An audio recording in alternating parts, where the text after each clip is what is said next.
Students हम discuss करने वाले हैं क्लास 8 डीएवी के SST chapter resources utilisation and development के बारे में। देखिए स्टूडेंट्स, नेचर ने बहुत सारी चीजें यानी हमारी मदर अर्थ ने बहुत सारी चीजें हमें प्रोवाइड की हैं। For example rocks, soils, minerals, हमारे आसपास पाए जाने वाले प्लांट्स, एनिमल्स एटसेट्रा, बहुत सारी चीजें नेचर ने हमें प्रोवाइड की हैं। ये नेचर के दिए हुए गिफ्ट्स हैं जो हम अपनी डे टू डे नीड्स को पूरी करने के लिए यूज करते हैं। हमें हवा चाहिए होती है सांस लेने के लिए, पानी चाहिए होता है पीने के लिए, खाना चाहिए होता है खाने के लिए, और ये सारी की सारी जितनी भी चीजें हमारे पास हैं, ये सारी की सारी चीजें हमें कहां से मिलती हैं? अर्थ से ही मिलती हैं स्टूडेंट्स। इसीलिए इन सारी चीजों को जो हमारे जिंदा रहने के लिए जरूरी है इस प्लेनेट पे, उनको रिसोर्सेज कहा जाता है। ह्यूमन बीइंग्स खुद भी एक नेचुरल रिसोर्स है, ह्यूमन बीइंग्स भी नेचर का एक पार्ट है। ह्यूमन स्किल की हेल्प से ही दूसरे रिसोर्सेज को अच्छे से डेवलप किया जा सकता है। कोई भी रिसोर्स अच्छे से यूज नहीं किया जा सकेगा अगर ह्यूमन बीइंग्स उसके ऊपर अपना दिमाग, ताकत और पैसा खर्च ना करें तो ह्यूमन बीइंग्स भी एक इंपॉर्टेंट नेचुरल रिसोर्स है हमारे प्लेनेट का। देखिए ह्यूमन नीड्स और वांट्स, एक क्वेश्चन आया हुआ है स्टूडेंट्स, एक्सरसाइज में भी ये क्वेश्चन, ह्यूमन नीड्स और वांट्स कभी भी एक जैसे नहीं रहते, हमेशा बदलते रहते हैं। हमारी जरूरतें हमेशा बदलती रहती हैं बीतते वक्त के साथ। अक्सर हम ग्रो करते हैं, हमारी सोसाइटी में चेंज आता रहता है, हमारी जरूरतें और ज्यादा कॉम्प्लेक्स होती रहती हैं। जहां शुरू में जब हम 12,000 तक 13,000 साल पहले जंगलों में रहा करते थे तो हमारी मेन रिक्वायरमेंट थी फूड, शेल्टर एंड क्लोथिंग। लेकिन आज के वर्ल्ड में हमारी रिक्वायरमेंट बदल गई है। हमें मोबाइल भी चाहिए, हमें फैसिलिटीज भी चाहिए, हमें ट्रांसपोर्ट भी चाहिए, हमें गाड़ी भी चाहिए, हमें अच्छे कपड़े भी चाहिए। लेकिन उस वक्त की जरूरतें ऐसी नहीं थी। पुराने टाइम में मेनली जो था वो बेसिक नीड्स को जरूरी मानते थे लोग, जैसे कि फूड, क्लोथिंग एंड शेल्टर, जो कि वो अपने आसपास के एनवायरनमेंट से ही ले लेते थे।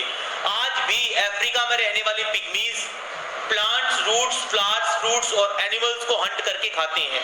इन एडवांस सोसाइटीज में आजकल ज्यादातर फोकस हो गया है रिसोर्सेज को यूज करने पे और ह्यूमन बीइंग्स की बदलती मल्टीफेरस डिमांड्स को पूरा करने के लिए। हमारी डिमांड्स पे लगातार बढ़ती जा रही हैं, चेंज होती जा रही हैं। किसी भी रिसोर्स की यूटिलिटी या वैल्यू टाइम और प्लेस के अकॉर्डिंग चेंज होती है। शुरू में जब ह्यूमन सिविलाइजेशन रिवर वैलीज के आसपास फलने फूलने लगी थी तो वहां पे उनकी प्राइमरी रिक्वायरमेंट वाटर होती थी, क्योंकि पानी उनको फील्ड्स में, खेतों में देने के लिए, फसलें उगाने के लिए, पीने के लिए चाहिए होता था। इसलिए एंशिएंट सिविलाइजेशंस जो थी वो रिवर वैलीज के आसपास ही डेवलप हुई। लेकिन आजकल हम पानी का इस्तेमाल सिर्फ पीने के लिए या खेतों में देने के लिए ही नहीं, एनर्जी बनाने के लिए, इरिगेशन के लिए, नेविगेशन यानी उसमें नाव और सामान चलाने के लिए, इंडस्ट्रीज चलाने के लिए वाटर का इस्तेमाल करते हैं। विंड एनर्जी की हेल्प से भी इंडिया में और यूएसए में, चाइना में इलेक्ट्रिसिटी जनरेट की जाती है। आगे देखिए students, over irrigation, water logging हो जाता है ओवर इरिगेशन की वजह से। खेतों में ज्यादा पानी देने की वजह से ओवर इरिगेशन हो जाता है, सॉइल इनफर्टाइल हो जाती है। ठीक है, इसीलिए हमें ओवर इरिगेशन कभी नहीं देना करना चाहिए। हमारे खेतों को जितना पानी चाहिए हमें हमेशा उतना ही पानी देना चाहिए। रिवर्स जो होती है वो भी नेविगेशन के लिए यूज की जाती है मिडिल और लोअर कोर्स में। उसका जो अपर कोर्स होता है वो काफी फास्ट होता है, उसको यानी जहां से रिवर शुरू होती है वहां से रिवर काफी फास्ट हो जाती है, वहां से रिवर काफी फास्ट होती है, वहां से नेविगेशन करना खतरनाक हो जाता है। इसलिए रिवर के मिडिल और लोअर कोर्स को नेविगेशन के लिए यानी शिप्स वगैरह, बोट्स वगैरह चलाने के लिए यूज किया जाता रहा है। आगे आता है रिसोर्स यूटिलाइजेशन। रिसोर्सेज को यूजेबल बनाया जा सकता है, इस्तेमाल करने लायक बनाया जा सकता है उन्हें प्रोसेस करके। जैसे सबसे पहले हमने खेतों में जब कॉटन उगाई तो उससे हमने धागा तैयार किया, प्रोसेस किया हमने उसको, धागे के बाद हमने उससे फैब्रिक तैयार किया, फैब्रिक के बाद हमने उससे गारमेंट तैयार किए यानी कपड़े तैयार किए। अलग अलग स्टेजेस पे अलग अलग वैल्यू ऐड की हमने। जैसे फर्स्ट स्टेज में जो फार्मर था उसने कॉटन ग्रो किया अपने फील्ड्स पे, उसके बाद सेकंड स्टेज में उस कॉटन को निकाल के उससे यार्न यानी धागा तैयार किया गया, थर्ड स्टेज में धागे से फैब्रिक यानी कपड़ा तैयार किया गया, फिर कपड़े से टेलर ने उसे सील के उसके गारमेंट्स बना दिए, पहनने लायक शर्ट पैंट वगैरह बना दिए। तो हर स्टेज पे जो हमारा प्रोडक्ट है उसकी वैल्यू बढ़ती जा रही है और अलग अलग स्किल और टेक्नोलॉजी का यूज किया जा रहा है। रिसोर्स जो यूटिलाइजेशन होता है स्टूडेंट्स, वो कई फैक्टर्स पे डिपेंड करता है, जैसे कि रिसोर्सेज की अवेलेबिलिटी कितनी है और कैसी है। जिस जगह पे रिसोर्सेज होंगे वहीं पे उनके इस्तेमाल करने के चांसेस भी ज्यादा होंगे। Human beings, skill of human beings, skill of human beings का मतलब देखो, फार्मर को कॉटन उगाना आना चाहिए, टेलर को कपड़े बनाना आना चाहिए, तो ह्यूमन बींग्स की स्किल भी अलग अलग स्टेजेस पे चाहिए होती है रिसोर्स यूटिलाइजेशन के लिए। इसके अलावा कैपिटल होना चाहिए यानी इंडस्ट्री लगाने के लिए पैसा होना चाहिए, अवेलेबिलिटी ऑफ वाटर, वाटर होना चाहिए क्योंकि कोई भी इंडस्ट्री ऐसी नहीं है जो बिना वाटर के काम कर सकती हो, चल सकती हो। टेक्नोलॉजी होनी चाहिए यानी हमारे पास उस काम को करने लायक जो टेक्नोलॉजी चाहिए वो टेक्नोलॉजी अवेलेबल होनी चाहिए, अलग अलग टूल्स और मशीन्स हमारे आसपास होनी चाहिए। Availability of transport and communication, जहां हम सामान बना रहे हैं वहां से सामान को लाने की, ले जाने की फैसिलिटीज होनी चाहिए, कम्युनिकेशन की फैसिलिटीज होनी चाहिए, एक शहर से दूसरे शहर में या कहीं भी बातें करने की फैसिलिटीज होनी चाहिए। देखिए, इकोनॉमिक डेवलपमेंट की शुरुआती स्टेजेस में रिसोर्स की अवेलेबिलिटी ही बहुत इंपॉर्टेंट होती थी। जैसे जैसे टेक्नोलॉजी में एडवांसमेंट होती गई वैसे वैसे कैपिटल यानी पैसा, जो इंडस्ट्री को लगाने में पैसा खर्च किया जाता है, पैसा और स्किल्ड लेबर भी एक इंपॉर्टेंट फैक्टर बन गई रिसोर्सेज को अच्छे से यूज करने के लिए। यूएसए को एक डेवलप्ड कंट्री इसीलिए कहा जाता है क्योंकि ये इकोनॉमिकली सेल्फ सफिशिएंट है, टेक्नोलॉजिकली एडवांस्ड है, यानी इसको यूएसए में बहुत से लोगों के पास इतना कैपिटल है कि वो इंडस्ट्रीज एस्टेब्लिश कर सकते हैं। वहां पे इतनी टेक्नोलॉजी बड़ी आसानी से हर जगह मिल जाती है कि कोई भी इंडस्ट्री डाली जा सकती है। That is why USA is termed as a developed country. दूसरी तरफ इंडिया एक डेवलपिंग कंट्री है, क्यों? क्योंकि यहाँ पे रिसोर्सेज तो हैं लेकिन सिर्फ रिसोर्सेज के प्रेजेंस होने से उन डेवलपमेंट की गारंटी नहीं मिलती। टेक्नोलॉजी भी होनी चाहिए, ट्रांसपोर्ट एंड कम्युनिकेशन भी होना चाहिए, स्किल्ड लेबर भी होनी चाहिए, लोगों के पास पैसा भी होना चाहिए इन्वेस्ट करने के लिए इंडस्ट्रीज में। तो वो सारी चीजें शायद इंडिया में उतनी बेहतर नहीं है जितनी यूएस में है। आगे आता है रिसोर्स क्लासिफिकेशन। रिसोर्सेज को कई बेसिस पे क्लासिफाई किया गया है। रिन्यूएबिलिटी के अकॉर्डिंग देखें तो उनके दो टाइप्स है, renewable and non renewable. Origin के अकॉर्डिंग भी उनके दो टाइप्स है, बायोटिक एंड अबायोटिक। अकरेंस के according natural and man made. Development के अकॉर्डिंग पोटेंशियल एंड एक्चुअल। इन सब के बारे में हम डिटेल में स्टडी करेंगे अभी इसी वक्त इस चैप्टर में। देखिए, सबसे पहले रिन्यूएबिलिटी के अकॉर्डिंग। रिन्यूएबिलिटी के अकॉर्डिंग रिसोर्सेज को दो पार्ट्स में डिवाइड किया गया है students, renewable and non renewable resources. Renewable resources को इनएग्जॉस्टिबल यानी कभी ना खत्म होने वाली रिसोर्सेज भी कहा जाता है। जिन रिसोर्सेज को आसानी से नेचर दोबारा बना सकता है बिना ह्यूमन हेल्प के, उसको रिन्यूएबल रिसोर्स कहा जाता है। जैसे सोलर एनर्जी, एयर, वाटर, ये सारी रिन्यूएबल रिसोर्सेज के एग्जांपल हैं। आप इनको कितना भी इस्तेमाल कर लें ये कभी खत्म नहीं होंगे। ह्यूमन एक्टिविटीज की वजह से आप इनको खत्म नहीं कर सकते। जैसे सोलर और विंड एनर्जी है, ठीक है, ये जो रिसोर्सेज हैं ये कभी भी खत्म नहीं होंगे, आप इनको कितना भी यूज कर लें। आगे आता है स्टूडेंट्स, जो रिसोर्सेज एक बार खत्म हो जाने के बाद रिन्यू होने में लाखों साल लेते हैं, मिलियंस ऑफ ईयर्स लेते हैं, उनको कहा जाता है नॉन रिन्यूएबल रिसोर्सेज। इन रिसोर्सेज को एग्जॉस्टिबल रिसोर्सेज भी कहा जाता है क्योंकि ये एक बार खत्म हो गए तो इनको दोबारा बनाना बहुत मुश्किल हो जाता है। एनर्जी रिसोर्सेज जैसे कि कोल, पेट्रोलियम, नेचुरल गैस और मिनरल्स नॉन रिन्यूएबल रिसोर्सेज के एग्जांपल्स हैं। इनकी हम लगातार ओवर एक्सप्लॉइटेशन करते जा रहे हैं जो कि हमें रोकनी चाहिए, यानी जरूरत से ज्यादा इस्तेमाल कर रहे हैं हम इनको। ये लिमिटेड अमाउंट में अवेलेबल है अर्थ सरफेस पे और अगर हमने इनको कंप्लीटली यूज कर दिया तो ये एग्जॉस्ट हो जाएंगे यानी खत्म हो जाएंगे, दोबारा मिलेंगे नहीं। इसलिए इन रिसोर्सेज रिसोर्सेज को बहुत केयरफुली इस्तेमाल करना चाहिए। इनकी कंप्लीट एग्जॉशन हमें नहीं होने देती है, यानी पूरे तरीके से नेचर में इनको खत्म होने नहीं देना है हमें। अगर ऐसा हुआ तो फ्यूचर जनरेशंस पे बहुत गलत असर पड़ेगा इस बात का। जैसे कुछ मेटालिक ओर्स गोल्ड और सिल्वर रिसाइकिल किए जा सकते हैं, मेटल्स को मिनरल्स को अलग बार बार यूज किया जा सकता है, बार बार यूज किया जा सकता है, एक बार यूज करने के बाद दोबारा 3 बार रिसाइकिल करके दोबारा यूज किया जा सकता है। तो हमें इस तरह की हैबिट अपनी बनानी चाहिए, रीयूज करने की और रिसाइकिल करने की हैबिट बनानी चाहिए। आगे आता है classification on the basis of origin. Origin मिलते कहां से हैं? जो रिसोर्सेज लिविंग ऑर्गेनिजम्स से मिलते हैं, बायोस्फीयर से मिलते हैं, लिविंग ऑर्गेनिज्म से मिलते हैं, उनको कहते हैं biotic resources. Birds, animals, fish, forest, ये बायोटिक रिसोर्सेज हैं। बायोटिक रिसोर्सेज जो होते हैं इनसे बहुत सारी चीजें मिलती हैं हमें। ये जो बायोटिक रिसोर्सेज होते हैं, जो लिविंग ऑर्गेनिजम्स होते हैं, रिप्रोड्यूस कर सकते हैं, रीजनरेट कर सकते हैं, अपने जैसे बच्चों को पैदा कर सकते हैं। जितने भी बायोटिक रिसोर्सेज हैं ये रिन्यूएबल होते हैं, लेकिन कुछ ऐसे होते हैं जिनको रिन्यू होने में थोड़ा टाइम लगता है, जैसे कि हमारी जंगल। एक बार जंगल कट के साफ हो गया तो उसको रिप्लेनिश किया तो जा सकता है, लेकिन उसमें बहुत एफर्ट्स और टाइम जाएगा। जितने भी नॉन लिविंग रिसोर्सेज हैं उनको अबायोटिक रिसोर्सेज कहा जाता है। For example land, water, minerals etcetera. Abiotic resources renewable नहीं होते वाटर को छोड़ के। वाटर को छोड़ के बाकी सारे अबायोटिक रिसोर्सेज नॉन रिन्यूएबल हैं, एग्जॉस्टिबल हैं बाकी सारे।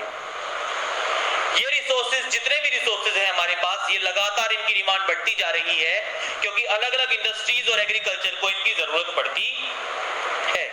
आगे आता है बेसिस ऑफ अक्यूरेंस। अक्यूरेंस के अकॉर्डिंग कितने टाइप्स हैं रिसोर्सेज के? जो रिसोर्सेज नेचर में अवेलेबल होते हैं, जैसे कि वाटर, मिनरल्स, फॉरेस्ट, और ह्यूमन बीइंग्स की जरूरतें पूरी करने के लिए उनका इस्तेमाल करते हैं, इन्हें कहा जाता है नेचुरल रिसोर्सेज।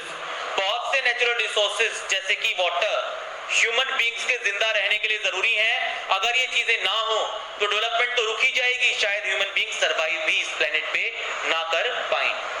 आगे आता है जो रिसोर्सेज हमने क्रिएट किए हैं अपनी जरूरतें पूरी करने के लिए, वो कहे जाते हैं मैन मेड रिसोर्सेज। जैसे रोड, बिल्डिंग, मशीन्स, ये सारे मैन मेड रिसोर्सेज का एग्जांपल हैं। ये रिसोर्सेज भी हमारे लिए जरूरी हैं, लेकिन ये नेचुरल रिसोर्सेज से ही तैयार किए जाते हैं।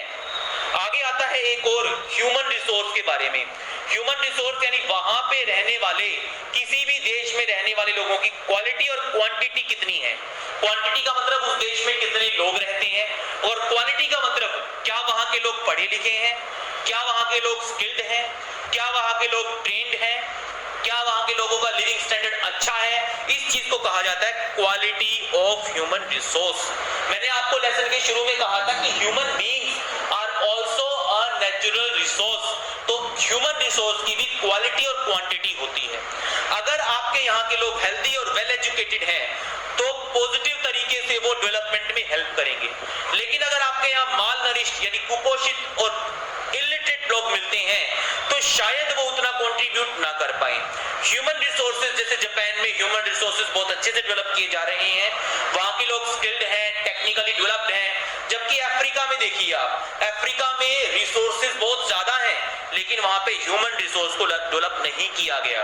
वहां के लोगों को वहां के लोग स्किल्ड नहीं है, वहां टेक्नोलॉजी नहीं है। रिसोर्सेज तो बहुत ज्यादा हैं, लेकिन टेक्नोलॉजी नहीं है, उसको यूज करने वाले ह्यूमन रिसोर्स नहीं है वहां पे। आगे आता है classification on the basis of development. जो रिसोर्सेज किसी देश में अवेलेबल है और जिनको टैप किया नहीं गया है अभी तक, जिनको यूज करना शुरू नहीं किया गया है, उनको कहा जाता है पोटेंशियल रिसोर्सेज। जैसे हिमालयाज में बहुत सारा पेट्रोलियम जमा है सेडिमेंट्री रॉक्स में, हिमालयाज की सेडिमेंट्री रॉक्स में, लेकिन अभी तक हमने उसे निकाला नहीं है, ठीक है, क्योंकि हिमालयाज काफी रफ टेरेन है, वहां पे बड़ी बड़ी मशीनरी ले जाना हमारे बस की बात नहीं है। हाइड्रो इलेक्ट्रिसिटी, बहुत सारी रिवर्स ऐसी है जहां पे हाइड्रो इलेक्ट्रिसिटी जनरेट की जा सकती है डैम्स बना के, लेकिन हमने नहीं की है। पोटेंशियल रिसोर्सेज को अच्छे से सर्वे किया जाना चाहिए ताकि उनकी क्वांटिटी और क्वालिटी का अंदाजा हो सके देश की सरकार को। यूएस जियोलॉजिकल सर्वे ने कहा था कि आर्कटिक सी बेड में, आर्कटिक सी के नीचे 25% अनडिस्कवर्ड ऑयल और नेचुरल गैस आज भी मौजूद है।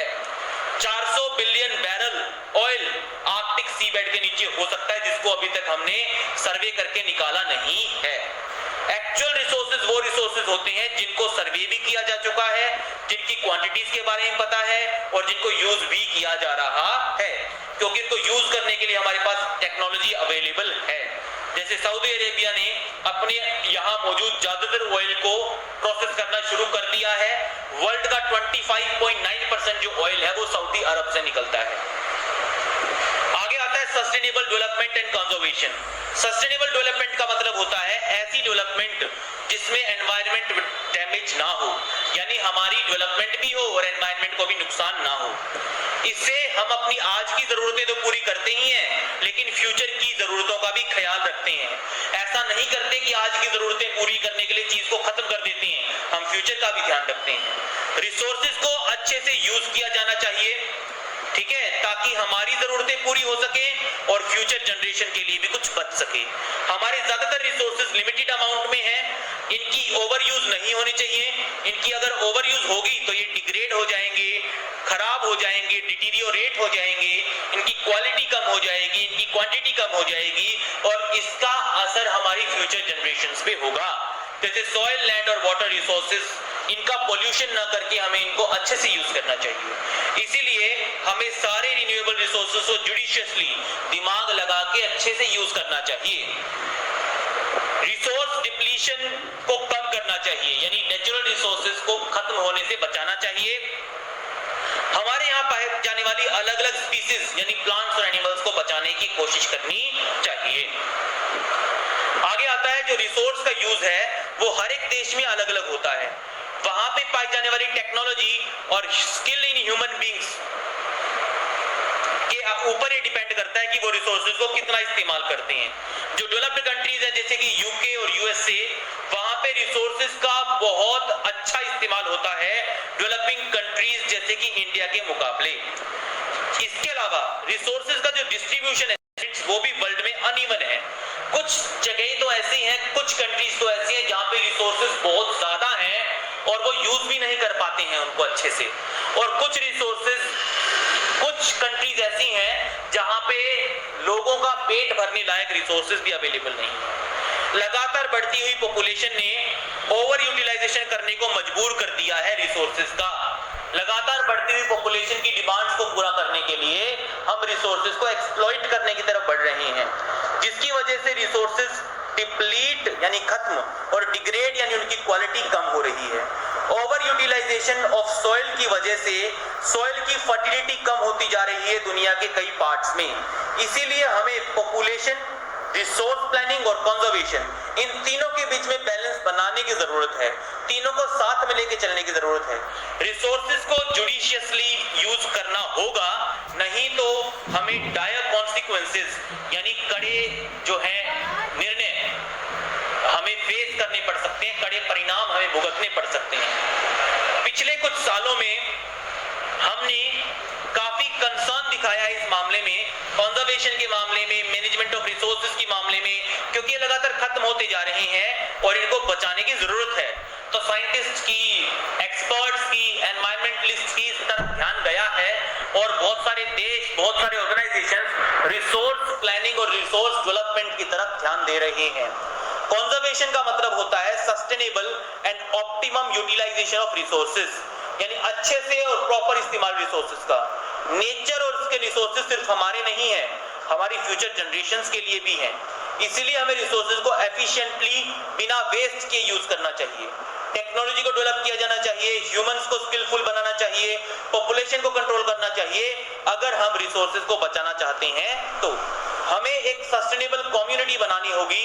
अगर हम इस अर्थ पे जीवन लगातार जीना चाहते हैं तो अगर हमने इकोलॉजिकल बैलेंस डिस्टर्ब कर दिया इस अर्थ का, तो हमारी अर्थ हैबिटेबल यानी रहने लायक नहीं बचेगी। इसीलिए अर्थ को सेव करने के लिए नेचुरल रिसोर्सेज को डिटीरियोरेट होने से बचाना होगा। 5R प्रिंसिपल यानी रिड्यूस, रीयूज, रिसाइकिल, रिफ्यूज और रीथिंक की तरफ ध्यान देना होगा। ठीक है, रिसोर्सेज को जरूरत के अकॉर्डिंग इस्तेमाल करो, लालच के अकॉर्डिंग नहीं। ठीक है, नेचर की केयर करो, नेचर आपकी केयर जरूर से जरूर करेगा। तो स्टूडेंट्स, ये था आपका चैप्टर। अगर आपको वीडियो पसंद आया हो तो प्लीज वीडियो को लाइक कीजिए, कमेंट कीजिए, वीडियो को अपने फ्रेंड्स के पास शेयर कीजिए और चैनल को सब्सक्राइब